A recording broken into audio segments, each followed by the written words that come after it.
A year from our past.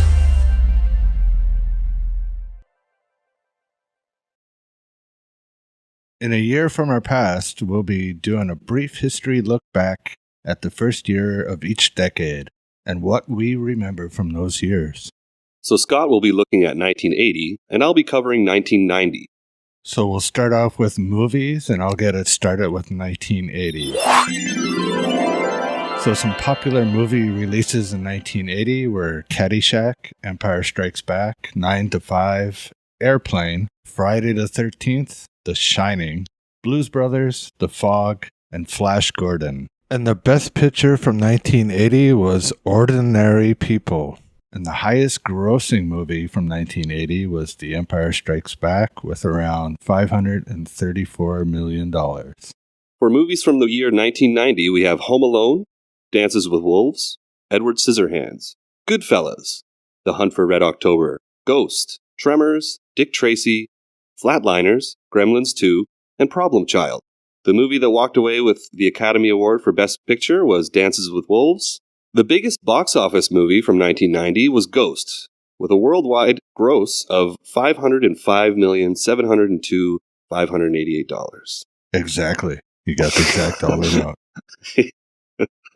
So I've seen most of those movies from 1990. I'm not sure about Problem Child. What was Problem Child? Problem Child was a movie starring, I think Jack Ritter was the father, and I can't remember the other actors' names, but it's a story about a couple who adopt a child who ends up being a little troublemaker who's wreaking havoc all over the place, and the parents are just trying to deal with that. It's kind of a comedy.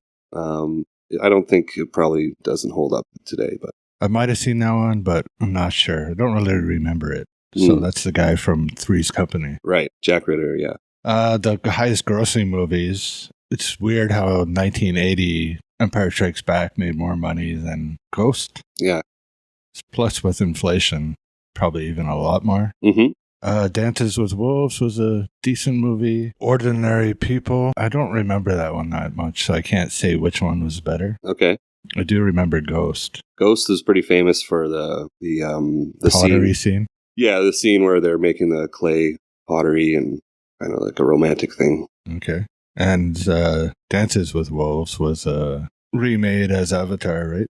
Basically, yeah, same storyline, but different characters. It's like he immerses himself with the Native Americans and then, sides with them because he realizes that, where he comes from, they're not treating them too well. So looking at those, both of those movie lists, I think 1980 had better movies or ones that I would enjoy more. There are a couple from the 1980 list that I love to this day. I mean, I think The Shining is probably my favorite horror movie.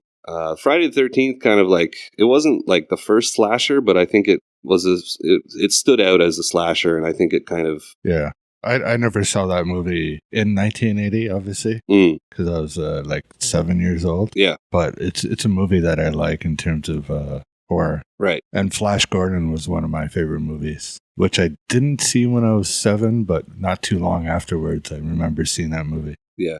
But again, in my opinion, 1980 beats out 1990 in terms of movies. I think 1990 might be slightly better only because we have like classics like Home Alone, Goodfellas, which I think is Martin Scorsese's best movie. And we have also Edward Scissorhands, which is kind of a classic Tim Burton. I never liked that movie. No? No. Okay. Edward Penis Hands was not a bad porn. That was the porn parody, yeah. But Home Alone, yeah, was popular. I was a bit older, obviously, when that came out. But Empire is probably the best. Definitely the best Star Wars movie, in my opinion, but one of the best movies of all time. Yeah, I'll hand that to you. I think Empire it probably will be remembered as the best one in the franchise. All right, moving on with music. So some hit songs that came out in 1980. We had Queen with Another One Bites the Dust and Crazy Little Thing Called Love. AC/DC, She Shook Me All Night Long, and Back in Black. That album came out in that year. Billy Joel had the hit song Still Rockin' Roll to Me. Ozzy Osbourne came out with Crazy Train. Devo came out with Whip It. And Pat Benatar had the hit song Hit Me With Your Best Shot. Pink Floyd came out with Another Brick in the Wall. And the song of the year was Call Me by Blondie.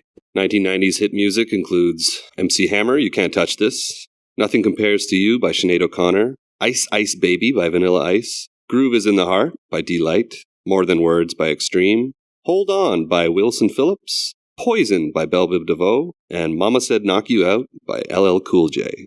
And the song of the year for 1990 was From a Distance, as sung by Bette Midler. So music-wise, I mean, for me, the 80s music was regardless better than the 90s. But, Queen, those are a couple of Queen songs that I wasn't a big fan of compared to some of their other music, but they were popular. Ozzy Osbourne, that was one of my favorite albums. Crazy Train's, a classic hit.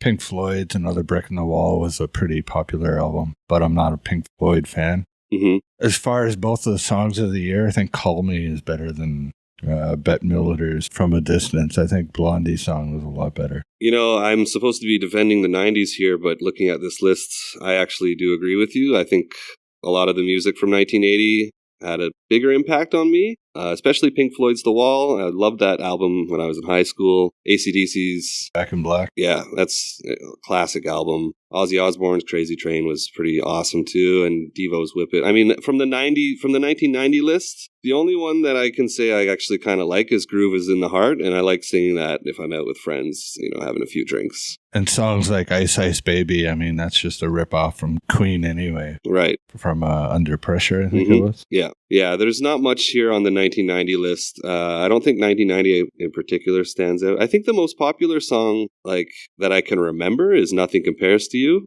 Right. Which was actually written by Prince and adopted by Sinead O'Connor, I think that's like her number one song in her career. Right. And Poison, I mean, I know the band from the 80s, and also Alice Cooper had a song called Poison. Right. So I'm not sure about that one. I'm sure I've heard it, but whatever. Yeah.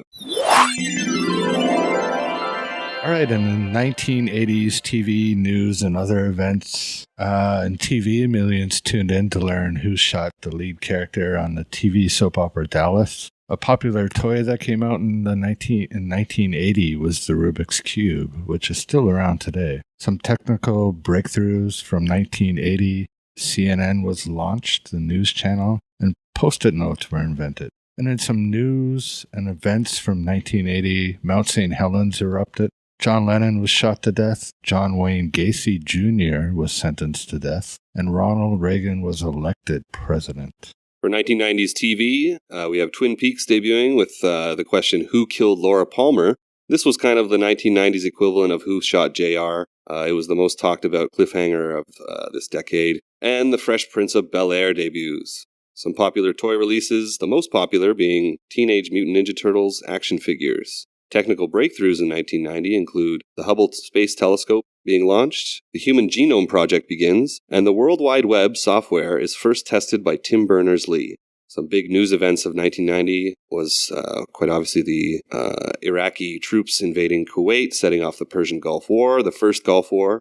In this year, East and West Germany are reunited. South Africa frees Nelson Mandela, who was imprisoned for 27 and a half years. And the Western Alliance ends the Cold War against the Soviet Union.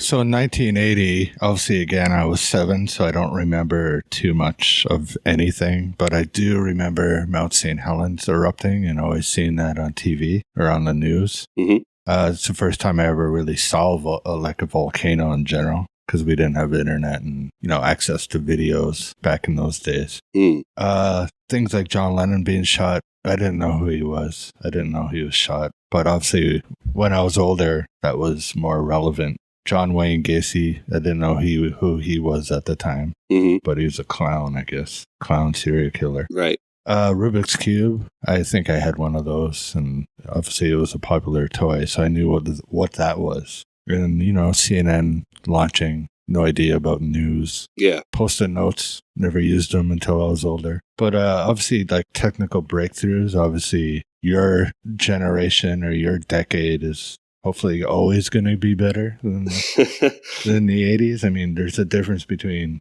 Post-it notes being invented and the Hubble, telescope being launched. Yeah, I think the big one here is the World Wide Web. Start it? Yeah. That's the software, though. Internet was around. The World Wide Web, WWW. Yeah, I think it's a pretty big deal. In terms of like news events for 1990, I was quite young as well. I was 6 years old, so I didn't really know about the Iraq War. I remember my father had a piece of the Berlin Wall that he gave me that he had obtained from one of his friends who was visiting Germany at that time. Or that's what he told you. Yeah. Probably just a stone from outside. It was probably from the garden, yeah. The Cold War ending, I mean, I was 6, so I didn't really realize how big of a deal that was. For toys, I was a big fan of Teenage Mutant Ninja Turtles, so I'm pretty sure I had all of those from Toys R Us. I remember, obviously, everything from 1990. I mean, I was, 17? Mm-hmm. So I was pretty glued to CNN, which launched in my year. Yeah. But I was glued to that, with the Gulf War breaking out. Yeah, it was like the first televised war, right? Right. The first war of my life, obviously. But I remember being glued to CNN, always watching, news on the Gulf War. Nelson Mandela, there's a lot of people that believed he died in prison. That's where you get that whole Mandela effect thing. Mm-hmm. I don't know if you know about that. Is that like a conspiracy theory or? No, that's I'm not going to get into it, but the Mandela effect is like things you thought, a whole bunch of people thought happened, but it didn't happen.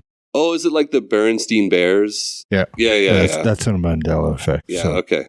Thousands of people remember him dying in prison. But he never did. His funeral was on TV and everything, but obviously he never did, yeah. Yeah, that's strange. So, of course, there's a lot more music, movies, news events from both 1980 and 1990. So feel free to let us know about your favorites and your memories from those specific years in the comments below, wherever you find this podcast.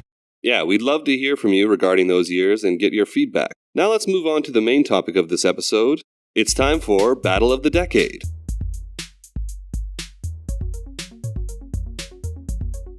Did you like that clip? Well, if you did, remember to hit that thumbs up button and subscribe to our channel for more videos just like this. You can also find the full version of the podcast this clip was from on our YouTube channel and more videos from 10 years apart. Comment below, tell us your ideas and stories from the 80s or 90s, and get more at 10yearsapart.com. Thanks again, and don't forget to like and subscribe. It really helps us out.